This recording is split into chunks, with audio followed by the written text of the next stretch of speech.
Light a campfire, and everyone's a storyteller. Join us for some thought-provoking and beyond fireside chats.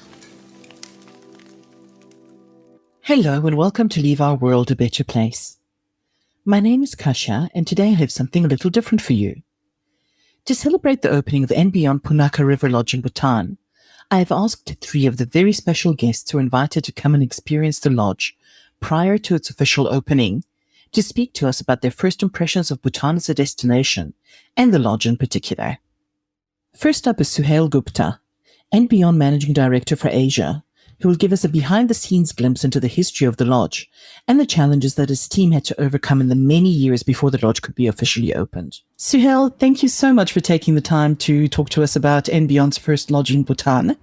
I believe you've just recently come back from there, and I really appreciate you taking the time to tell us a bit about it. Well, Prasha, it's good to be back, but really excited to speak to you today about the journey which we've had, and so thrilled that we now have our first, lodge in Asia, in Punakha in Bhutan. Well, it's definitely been a long time coming. Punakha River Lodge is and beyond's first fully managed lodge in Asia, and it's something that we've been planning for quite a few years, and for a number of reasons it's been delayed over and over again. Could you tell us about some of the challenges that we had to overcome in opening this lodge in the first place? Sure. So I have clear memories of my first visit to Punakha River Lodge in 2015. It was, if I remember correctly, it was November. And I had gone to the lodge. The lodge at that point of time was owned by a gentleman called Stephen Sherrill. And they were keen for us to come and get involved and manage the lodge. So I had gone to see it. And I remember arriving there and just being blown away by the location. It was a really amazing location, 50 acres on the riverfront, on the valley with great views of the mountains and the neighboring hills. And when I got there, my thought was, we've got to make this happen in some shape or form, because I think, to find great locations is not easy, right? You find locations and locations, but when you find a good one and a great one, you've got to grab it. So that's what I reported back to Joss and Mark, and we then began our discussions with Stephen, and that took its own time. And then, when we finally got to an agreement a couple of years later, our local partner, Stephen's local partner, who was going to become our local partner, unfortunately was diagnosed with cancer of the liver. So we then had to take a pause, hoping that treatment would work and, he would get well, and then we'd resume. Unfortunately, Yugs Ugendorji, who was our partner, went on to the US, to Johns Hopkins, was under treatment there for 6 months, came back, and then eventually, he couldn't beat the cancer and he passed away. So that was, quite tragic for us because he was so integral to the project. And so that was another challenge we had. But fortunately for us, his wife, Kunzang, stepped in, and she's been fantastic. And then we sort of resumed work and started rebuilding the lodge and adding in the elements we wished to make it an and beyond lodge. And then, of course, COVID arrived. So we took another pause. And then Bhutan actually stayed closed the longest. They actually opened, probably one of the last countries in the world to open post-COVID. So they really only opened in November last year. So once Bhutan opened in November last year and we were able to get a good sense of what is happening on the ground, we then resumed construction on the site in late December, early January. And, it's been a 7-month process of, getting the lodge complete and ready for our first guests arriving on 1st September. So it's quite a long story and quite a colorful one as well. Yes, it is. And, as Joss and I were chatting when he was there earlier, late in July, we were saying, we had a dream, and that dream took 8 years to fulfill and arrive at, become a reality. But I'm so glad we made it a reality because it's a very special place, our location, lodge, and Bhutan is a fabulous country. Suhail, as we mentioned already, you've recently come back from Bhutan. You attended the informal opening of the lodge where we hosted some of our executives, some of our sales teams, and basically, did sort of a dry run for the first external guests. Can you tell me a little bit about the emotions involved? And, were there things that made you particularly proud when you saw the result of all this hard work and, saw the team at the lodge actually welcoming their first guests and taking care of them? Yes, it was quite an amazing experience, Kasha. I mean, to just look at it, we were, a month ago, a construction site running at breakneck speed to complete the work and be ready for our first guests, our executives, the sales team, etc. And to see it transform in, about 4 to 6 weeks was magical. And, with trucks arriving and with items arriving on site and with the contractors handing over areas. So it was quite spectacular to see it come together and finally take shape, after, as I said, 15 years. 8 years for us. And actually for Kunzang, and Kunzang's been involved with the project since 2012, so 11 years for her. So to see it come together and come alive was very exciting, and it was really also very exciting to see our team. Our team on the ground at Punakha River Lodge, 80% are from the valley and our neighboring villages, and none of these youngsters have ever worked in hospitality before. I would say of our whole team, maybe 7 or 8% have experience. The rest are all raw individuals, young students who finished school or just got to college and then joined the lodge. So it was really exciting to see them sort of see the smiles on their eyes, their energy and enthusiasm on welcoming our first guests that evening. So it was quite brilliant. Was there any special moment or a special memory where it actually all came together for you, where you felt like, wow, this is it. It's been worth it? Yeah, so I think as our sales team and Joss arrived on site and then they came into the building, and then we had a dinner and an informal opening, and everybody was together and the place was buzzing. And yeah, it came all together then. It was quite emotional, to see it being transformed and finally becoming a reality. So that evening was a very special evening. Suhail, I've spoken to Ryan and to Gisela and to quite a few people about the lodge and actually about and beyond and the way that we fit into Bhutan as a destination as a whole. And beyond's travel ethos and the way that it aligns with the way that tourism is approached in Bhutan. Could you talk a little bit about that and let me know what you feel makes Bhutan such an ideal destination for and beyond to go into, and why there's such a great synergy between the destination and us? Sure, absolutely. I think, our whole vision and our impact, our vision of care of the land, care of the wildlife, care of the people, and Bhutan's philosophy and vision are identical. I think, I'm glad we are finally there in Bhutan and we are involved with this amazing country. But I wish we had done this before, because Bhutan as a country embodies what our vision is: caring for the community, caring for their forests, natural resources, and the general happiness and goodness of people. I'm sure you're aware that Bhutan doesn't measure its gross domestic product. On the other hand, they measure their gross national happiness. And this sort of concept was put into place by His Majesty's father, the fourth king, I think in the late 60s. When he came up and said, I need to make each and every individual in Bhutan happy, be content, have access to healthcare, education, roads, but yet live and coexist with nature. And therefore, Bhutan is probably one of the only countries which has mandated that they need to have a minimum of 72% of their land under forest cover. It's the only carbon negative country in the world. So I think Bhutan's value proposition and vision, and Ambion's vision and care for the community and wildlife and impact vision are basically similar. And so I'm glad that we are there in the country now, and we can make a positive impact with our vision, to them as well. Suhail, I've heard over and over again from various people how travel in Bhutan affected them, and what they got out of their trips to the destination. But I'd love to hear from you. What kind of traveler would you recommend Bhutan to as a destination? What kind of traveler would make the most out of it, and truly experience it at its best? Well, I think Bhutan, I mean, for me, each time I've been traveling to Bhutan since I was a child, and I've seen Bhutan grow. When I look at going to Bhutan now as an adult, it's still amazing that Bhutan makes you reflect. Bhutan makes you look at life and put it in perspective. You know, we in the world are chasing material things, are chasing our tails, get more money, buy more products, consumerism, etc. But when you go to Bhutan, you realize that you don't need any of that. You can live a very simple and happy, contented life. It puts things in perspective. And I think the visitors that come to Bhutan, are visitors who are wanting to find themselves, are wanting to discover themselves, discover this amazing little paradise in this world of ours. And it's not for everybody. It's not for, the visitors who want to go and party at a nightclub.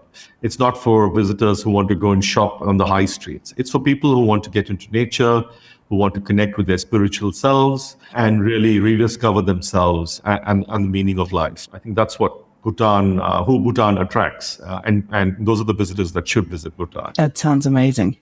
And I think those are exactly the kind of travelers who choose to travel with and beyond as well. Absolutely, yes. They actually are travelers. That's very true.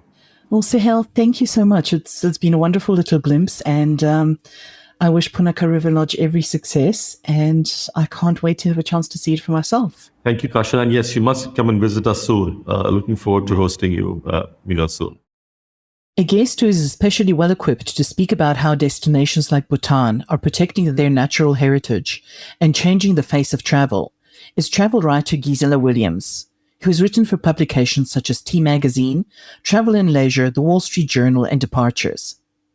Gisela traveled to Bhutan as a guest of And Beyond and joins us to share memories of some special moments during her trip, as well as to speak about Bhutan's exceptional model of tourism and how it aligns with And Beyond's ethos. Gisela, thank you so much for coming to chat to me today about your trip in Bhutan and your preview of the opening of And Beyond Punakha River Lodge. Thank you so much for having me on this podcast. I'm so excited to talk to you.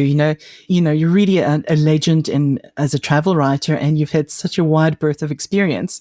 I'm really excited to hear about Bhutan. First of all, was this your first time in Bhutan? It was, actually. It was my first time in Bhutan. It was a trip that I've been looking forward to for some time, and it did not disappoint. Fantastic. It really is a place like nowhere on earth. And I would really, really love to hear your overall impressions of the country as a destination. I mean, even from the moment that you fly in, it's just incredibly stunning. I mean, in terms of its natural landscape, it is a very dramatic entry. You dive almost into this incredibly short runway. Beautiful airport. So it was a fantastic welcome. And then we just were, driving through the mountains for quite some time to get to Punakha Valley. And then I had, almost a week of time to explore Bhutan. Several of those days we stayed actually at the lodge. I mean, we just had so many beautiful adventures, both in terms of, again, the natural landscape, hiking, walking up to temples, but also in terms of the experiences we had with the spirituality of the country, experiencing even some meditation with them at the monasteries. We, at one point, of course, we did Tiger's Nest, but that, there's so many other adventures one can have.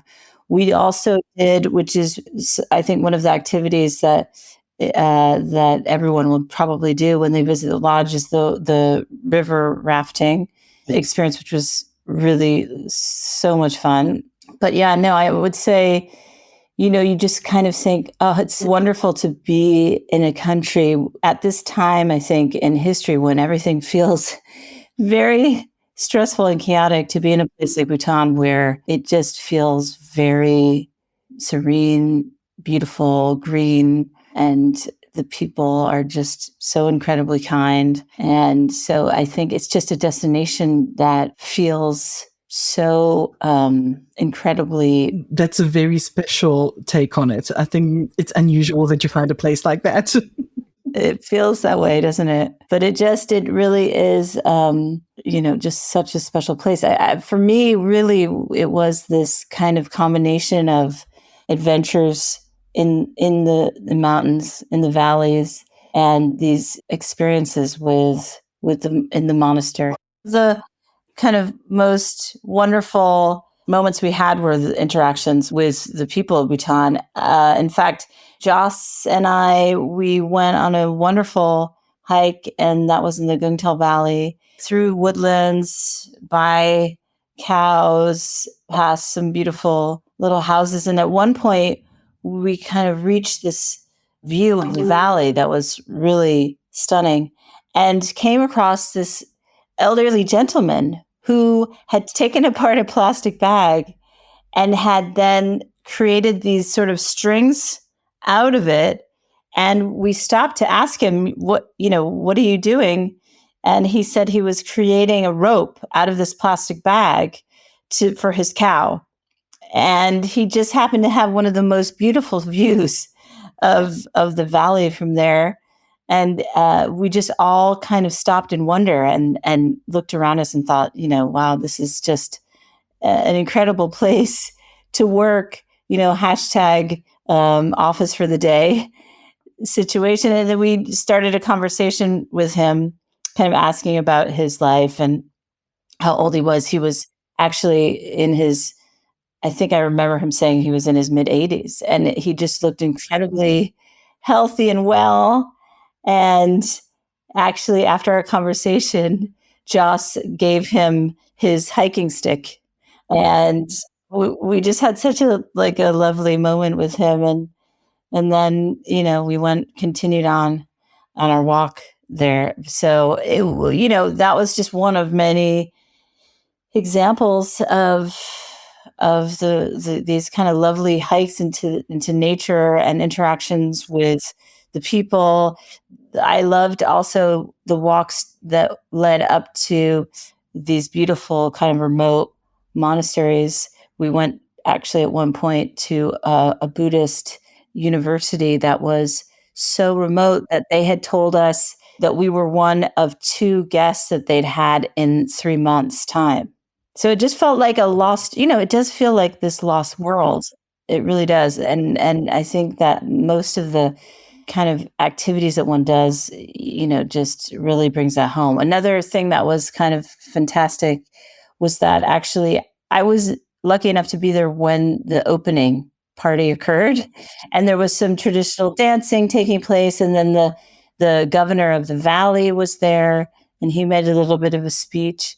And then afterwards, I spoke to him just to kind of get his comments about the property, about the valley, about his job, what he does as the governor. And then at one point, I said, what do you suggest I do when I'm here? And he said, well, are you busy tomorrow at 10:30? And I said, no. And so he picked us up the next day. And he said, I'd really love to show you the oldest house in the valley. It must be close to 500 years old. And there's a woman who still lives in it. And, would you be interested in going there? And I said, of course. So we drove on this bumpy road for a good hour and a half. This is still a place where the houses that, are at the end of this road, a lot of people still walk, for hours to get to their school, to get to any kind of market. So we were just driving, and it was, by this beautiful stream. And then at one point we reached a road that had been washed out. So we couldn't actually continue. We had to stop the car and walk in from there. And then we walked, at least 25 minutes through a rice field. There was no road at this point. And after that period of time, we finally reached this incredible old house made of mud brick with smoke coming out of it. And we were then welcomed by the woman who lived there. She was sort of in her 50s. And the house had no stairs. It was actually ladders from one level to the next. And on the top floor, she invited us in, and she had an open fireplace kitchen on the 3rd floor of this remarkable house. And we sat down, and she served us tea. and we just had this fantastic conversation. But the whole, even just the journey there was really special. It also just is so remarkable to think, she has to walk 2 hours to get, supplies. A lot of the things that she, some of the vegetables that she eats is traded with neighbors. But, for her to get anywhere, she still has to walk through this rice field. I mean, it was just really kind of amazingly dramatic to have this experience and to go back in time like this in a house that was 500 years old, and she was still kind of living in it as if it was 500 years ago. That simplicity and that kind of level of serenity, I don't think there's very many places in the world that you can find that still. You really can't. I mean, it was just, I have to say that I do love journeys that immerse you in nature, but also take you back in time in a way that is just so remarkable. And of course, there's the side of which, the woman herself, she was looking to have a bit more access to shops and things like that. So for her, it wasn't completely ideal. Yet, as a traveler, to experience this completely different way of living is such a privilege. Thank you for sharing those impressions. You've painted a very, very vivid picture of Bhutan. Of course. No, it was such a special trip, and it was really, of course, it was also fantastic to experience it with Joss and the whole crew. To be able to be, first into the lodge was really special. And also to have these conversations with Joss, which was why I was there, about growing and beyond outside, Africa, what that meant. How does he manage to grow and continue to hold on to all of the principles of and beyond? And a lot of this conversation, it was so, in a way, fitting to be in Bhutan because it's partially the same conversations that they're having in Bhutan. While we were there, they were talking about the cost, the daily rate of being there and what that meant, and the idea of paying for your footprint in such a pristine country. And so also the idea of how does Bhutan move into the future? These questions were similar in a way, and some of the answers were similar, both in terms of, the answers from Joss discussing the growth and beyond, but also in terms of how does one move a country forward and attempt to maintain as much of its sustainable principles as possible, yet create an economy that can compete with other countries. I think there's so many questions around that balance of tourism in general. How do you expose people and educate them without overexposing the destinations and affecting them? And I think those are so many questions that COVID, ironically enough, brought into the forefront. Absolutely. No, I think that, that made it more urgent because, of course, with tourism being kind of one of its largest income, it was certainly something that became very urgent. And so there was a lot of discussion about that. And, I think in general, COVID made one ask the question, how can we trust in tourism? Should we put all of our energy into it? And if so, how do we do this right? And I think that that's certainly something that's still being discussed. But I think similar to And Beyond, which, as I understood it, attempted to support its entire staff and team throughout COVID, that was also true in Bhutan. As much as possible, this tax that we pay as a tourist in some ways went to help support its Bhutan citizens. And I was told that almost 100% of the citizens were vaccinated, even if they lived in remote areas. The king himself who's a pilot, flew these vaccinations to remote parts of the country.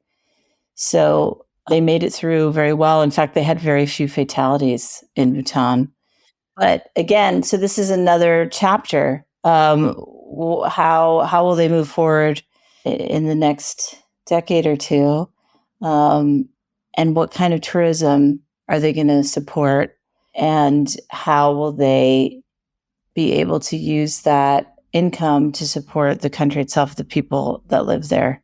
So no, there was so many interesting conversations that we had, both in regards to the everyone that was there, but also the governor that I met, with Joss, and then in the end, I'm sure you heard that Joss's his second to last day, he was called to actually meet the king and have further discussions. And I think that they had so much to talk about that what originally started as, I think, something like a 20-minute meeting ended up being something like 2 hours. So they had a lot to discuss, obviously. Gisela, as you said, you've traveled with and beyond. You've traveled with Joss. You've spent quite a bit of time with him, chatting to him. I'm really interested to hear from you. You've been to our lodges in Africa.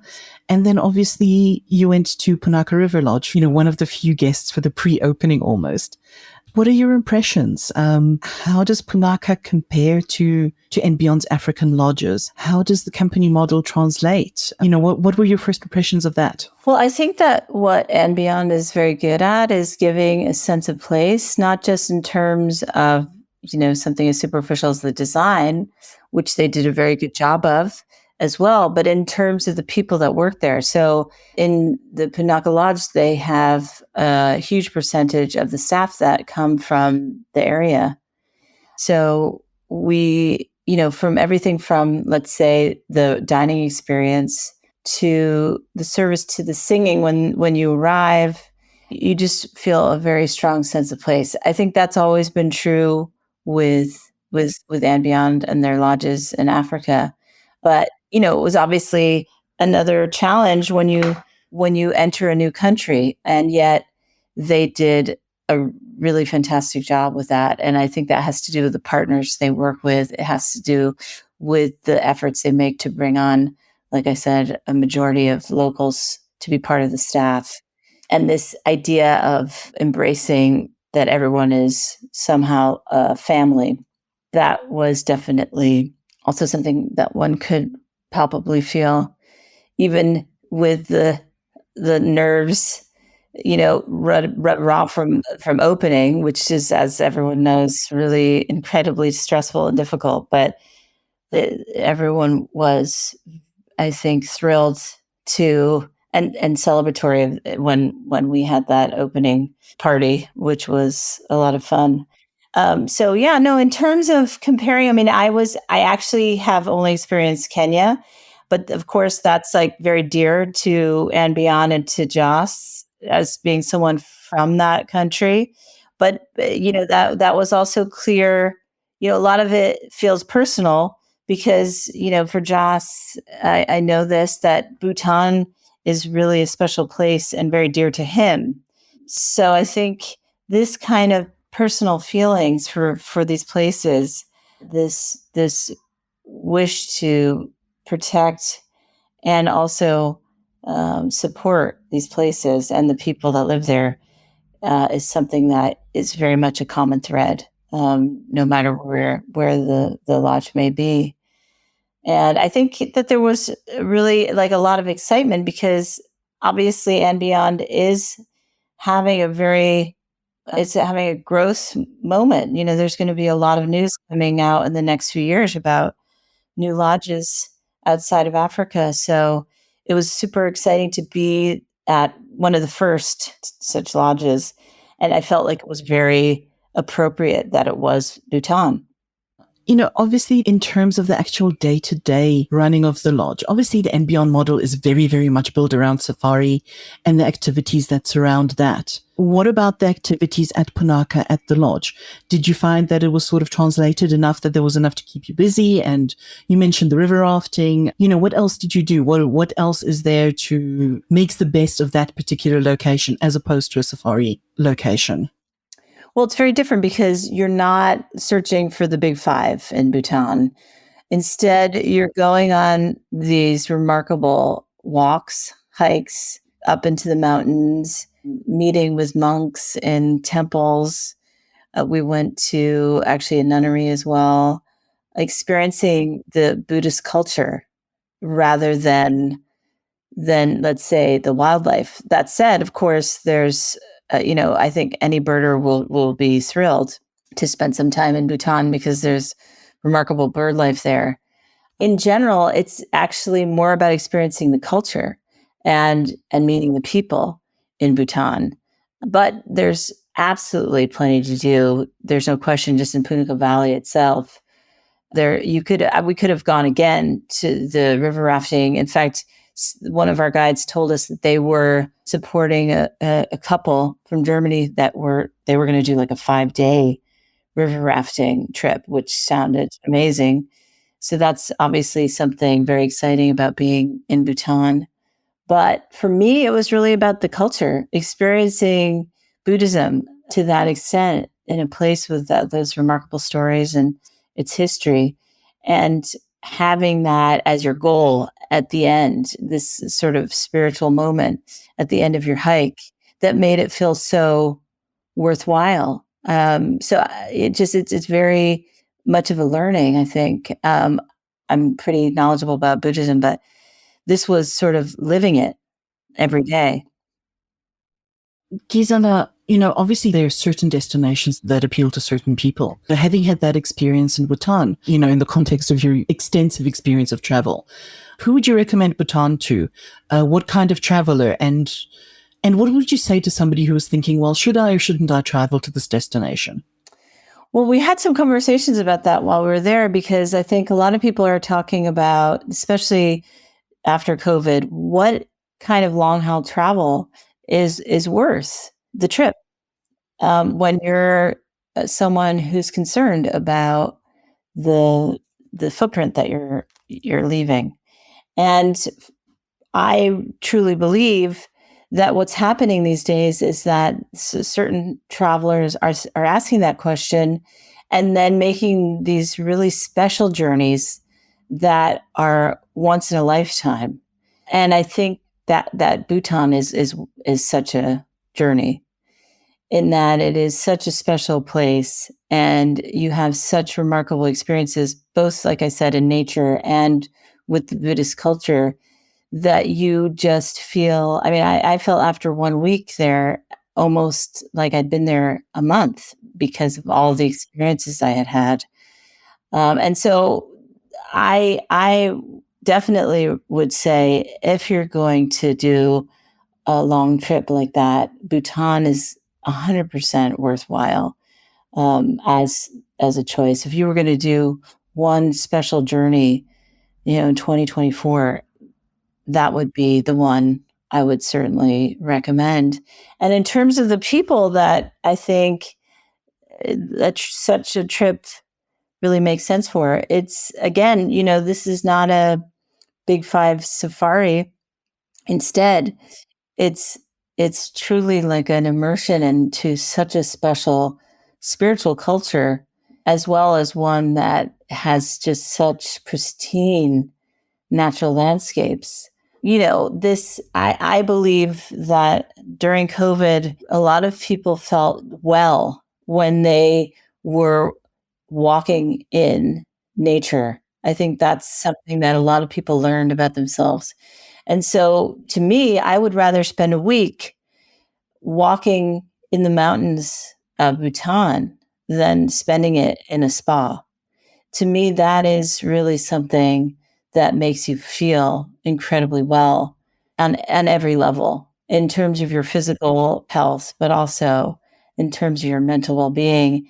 And not to mention those who really appreciate to learn about another culture or to learn or go deeper in you're educating yourself about Buddhism.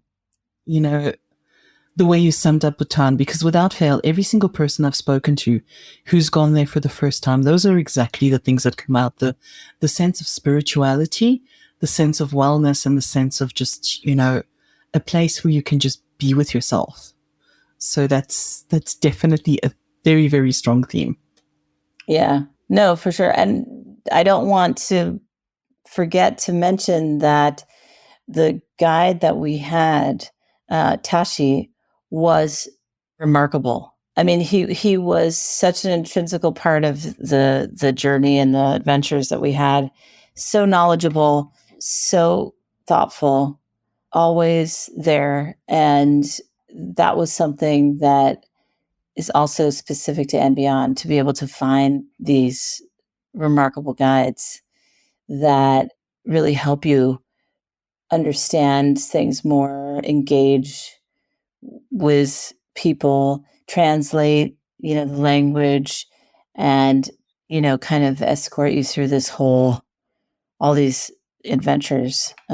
So yes, it would be remiss if I forgot to mention Tashi and how fantastic he was as our guide.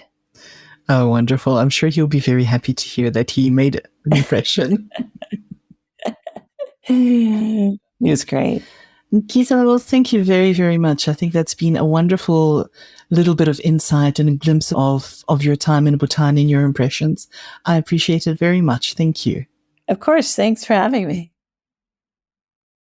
Ryan Powell, NBeyond Chief Operating Officer for Sales and Touring, joins us to explore the people element in more depth, talking about the staff members employed at Punakha River Lodge and how NBeyond is planning to help develop the local communities that they form a part of.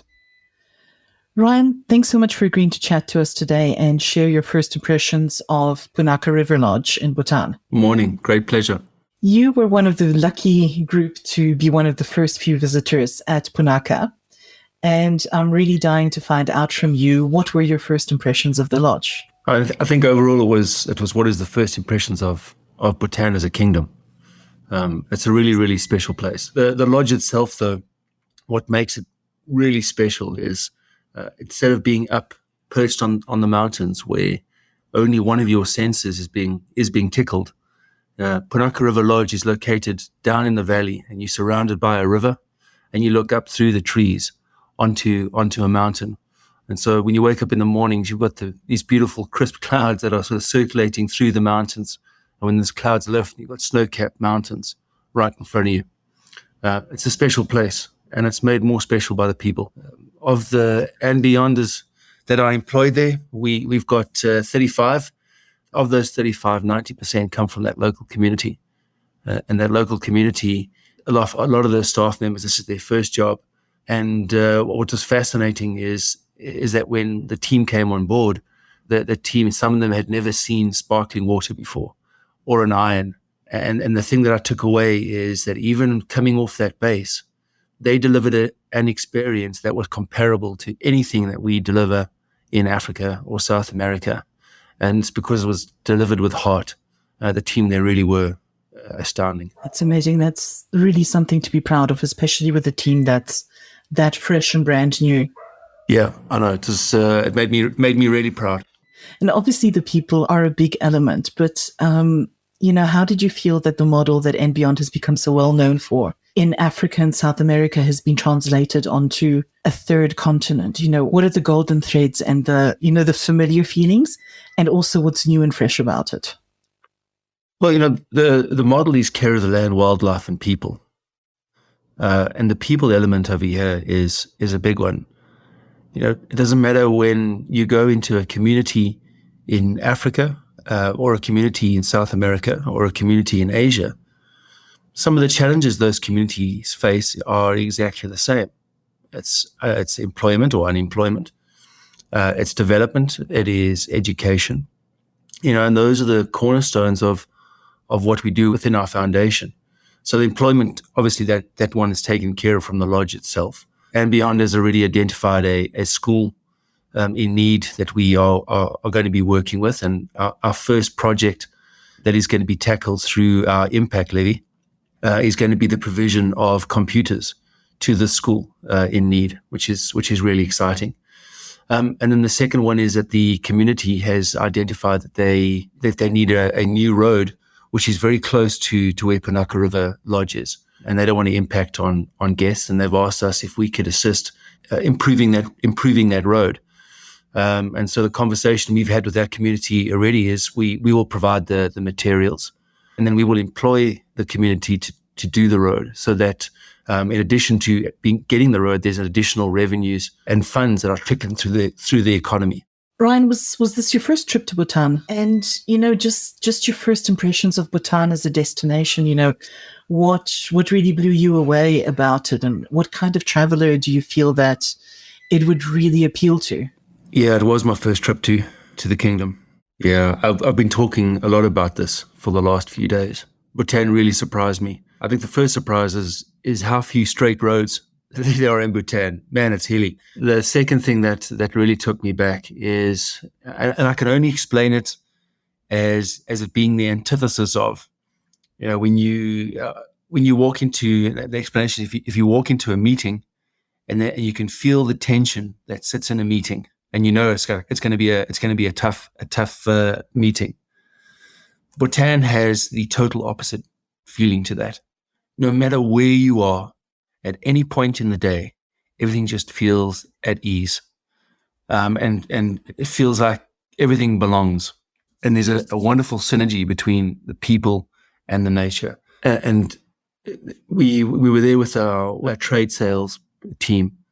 At some point during the week, every single person had a cry about something, and not because you were sad, but you were always very close to a temple or a prayer wheel when you're trekking and through the mountains. And so, like the human race is really good at suppressing stuff and not talking about things, and sort of just always looking forward and moving forward. And because you're surrounded by this beauty, the emotion is always raw. And so you can be standing looking at something, and you get this well up of emotion because there's something that you haven't dealt with, and you can spin a prayer wheel or stand in front of an altar in a temple, and it's just there, and you can deal with it. And so everyone came away from the destination feeling emotionally lighter. And it was interesting because, we had 6 days, and we picked up a couple of different destinations during that time. But everyone said they will come back, and what they want to spend more time on is exploring spirituality. And when I say spirituality, I don't mean religion, because they're two different things. But Bhutan is the one place where I felt the most connected to my spirituality, and I really look forward to going back to, one, seeing the people again, because the people were amazing, but two, being able to explore this side of things more. It really is an incredible country. It sounds absolutely amazing. You sold me, definitely. When you started talking about Bhutan and the sort of sense of ease and the sense of belonging, it really struck me that that's very much similar to what a lot of first-time travelers to our lodges in Africa say about and beyond. So I think it's really amazing the way that our model and the way that we want our guests to feel just blends in so perfectly with Bhutan as a place and as a destination.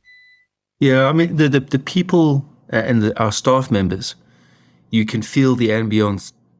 We call it the golden thread throughout, and how welcoming and hospitable the people are. Obviously, Bhutan is not really a wildlife destination. Bhutan is a destination that is very geared towards people who are active. It's known for its wellness, and so there's whitewater rafting. You do archery. Archery is one of the national sports, and those guys are amazing. It's to watch how they go about a Sunday afternoon of 130 meters apart, facing each other, and they're trying to shoot a little target. And when they reach that, if someone hits that target, they will walk across the field and they will do a little dance in celebration of reaching the target. It's very cool. Outside of the fact that it's, activity and wellness, it's really good for hiking. A lot of the temples are a good, 30 minutes to an hour, in some cases more, walk up into the foothills of the Himalayas. And so it does require a guest who wants to get deep into the temples in in Bhutan, they have to have a good base level of fitness in order to do so.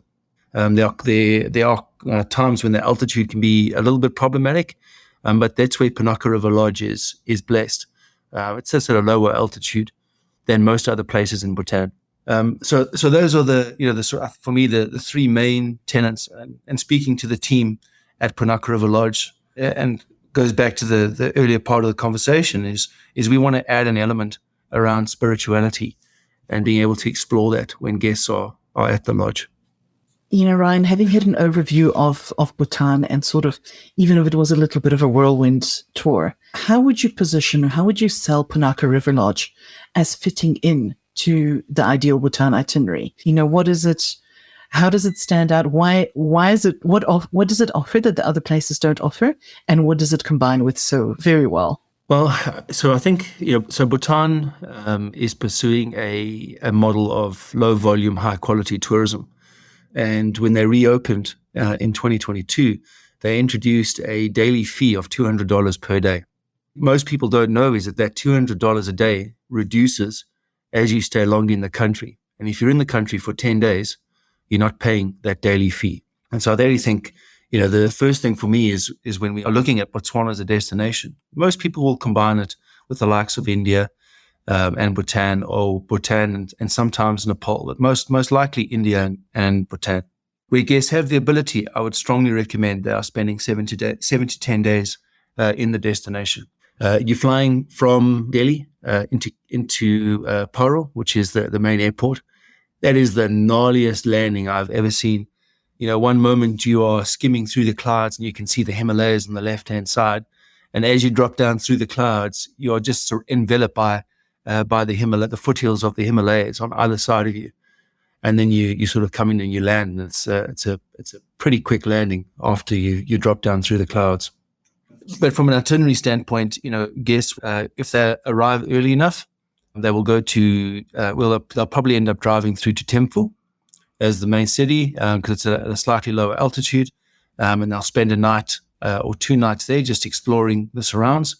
From Thimphu, they can either go on to Gangte or they can go to Punakha River Lodge. But if they're going to Gangte, then they'll spend 3 nights at the likes of a Gangte Lodge, which has got the most. It's a preferred partner of &Beyond's, and it has a very similar feel. It's very authentic and it has a sense of place. And there you could actually spend time exploring your spirituality and that too, and wellness. Beautiful lodge. And then from there you can go to Punakha River Lodge and you can spend another, 3 nights, I would say, should be your minimum. 4 nights would be ideal if the itinerary time allows. And then from there you head out and go back to Paro. And at Paro is obviously where you have the likes of Tiger's Nest, which is a phenomenal experience, but it is tough as nails to get up there. I think people don't realize that. For those who are a little bit unfitter, you have the ability to take a horse. The first part of that track, but man, I think you would be white knuckling it up the mountain on the back of a horse, and then you walk from there. But even that walk is not the easiest walk. It takes you about 2 hours to walk up, and before you can explore the temple itself, and another 2 to 2.5 hours to come down. So worth energy spent, but it's a tough morning. And that contrast between Delhi and Paro and Bhutan is also just absolutely insane, isn't it? The whole feel of India versus the feel of Bhutan. Yeah, it is. So in India was my second visit to India and to Delhi. And what made it different for me this time was I asked the team to, when I did my touring around Delhi, is to peel back the layers of the onion for me. And we actually this time got to explore Old Delhi on foot. That really was very special. We got to speak to a shopkeeper who's been running a shop there for the last 100 years, and his family. He was educated in the West, but his family. He realized that he could have a more successful business in Delhi, and he's a master spice blender, and his spices go to some of the best restaurants in the world, and he has like a little retail shop front that's very unassuming, and a big wholesale business that sits in the back that you would never see if you weren't on foot, and another small little food shop. A guy makes flatbreads, and his family have had that shop for 200 years, And he has served every prime minister since their independence. And those conversations and experiences you can't have when you are sitting in a vehicle or in a rickshaw. And so that for me is always my preferred way of exploring any new places is on foot, because then you really get to experience it with all your senses. And it's those little behind the scenes moments that really just reveals everything. It has, and having a good guide helps. And I think that is again where we are blessed. We have got some of the most phenomenal guides who do a really good job of helping you interpret what you see and give you context. Because sometimes when you are experiencing something, it's very difficult to reconcile with how we experience things in the West. The guide makes or breaks any journey, and it's no different in Bhutan. Ryan, if you were talking to a traveler who was thinking about going to Bhutan but was kind of on the fence, what is the one thing that you'd want them to know, that you'd want to say to them? I'd say stop thinking and go. I would say to them is that Bhutan will change your life. And I know we hear that often from our travelers, is that the journey they embarked on changed their life. Bhutan for me is, I've been to a lot of places in the world, and Bhutan sits up at the top of those as one of my favorite now. And again, I think it was because it was so raw in places, but the people are so welcoming everywhere. There is always a smile and a hello from the people around, and they welcome you into their circles. We went and stood and watched the team practicing their archery on a Sunday afternoon, and we couldn't understand what they were saying, but just to be included in those was wonderful. We had an audience with a senior lama at one of the nunneries who did a blessing in that for us. There was a real moment when he'd finished his incantations and he blessed us, and he gave us a blessing of good luck. And one of our team, she's got a teddy bear that travels with her, and she got up and she went to in front of the monk, and she bowed to the teddy with his hands together. And I was like, "Oh man, what are you doing? You can't be doing that. Like that's." And the monk looked at her and he packed out laughing, and he took the teddy from her and he gave the teddy a blessing, and he put a little band on the teddy, and he turned around and he put the hands together and he bowed back to her before he gave it back. And I think it was that kind of moment where you realize that actually the people are just, they want to connect. And those kinds of connection points come at the strangest places, even in something which I thought was really serious. I love that. And so you're not going to experience that unless you get out of a vehicle and you walk. And if you are ready to do that, then Bhutan will be one of those experiences that'll leave a very lasting impression on you. Definitely. It sounds amazing. Thanks so much for sharing those little glimpses of your trip to Bhutan and to Punakha with us. Oh, it's a great pleasure. Thanks for the opportunity. Thank you for listening to Leave Our World a Better Place. Don't forget to subscribe to make sure that you never miss an episode. If you'd like to find out more about And Beyond, please log on to our website at andbeyond.com.